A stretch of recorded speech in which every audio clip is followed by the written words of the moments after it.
Hello. Hi.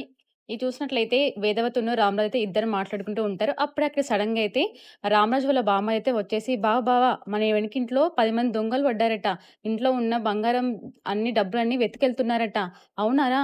అనేసైతే Ramaraju shock అవుతూ ఉంటూ, వేదవతి కూడా షాక్ అవుతూ ఉంటుంది. సరే మన ఇంట్లో కూడా వేదవతి 10,00,000 దాకా డబ్బులున్నాయి కదా! ఆ డబ్బులన్నీ మనం వెంటనే బ్యాంక్‌లో పెట్టేస్తాం.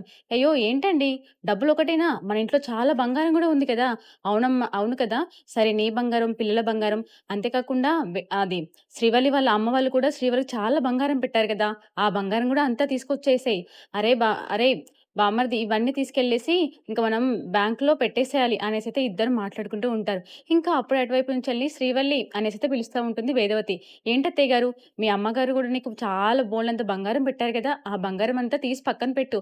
మామయ్య గారు వెంటనే అవన్నీ తీసుకెళ్ళేసి బ్యాంక్‌లో పెట్టేస్తారట అని చెప్పడంతోటి ఇంక శ్రీవల్లి అయితే చాలా షాక్ అయిపోతూ ఉంటుంది.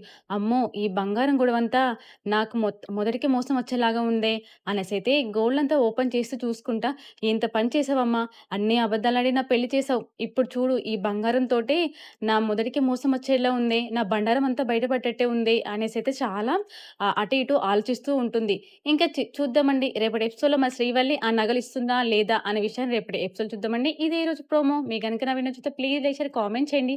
Subscribe channel. Thanks for watching.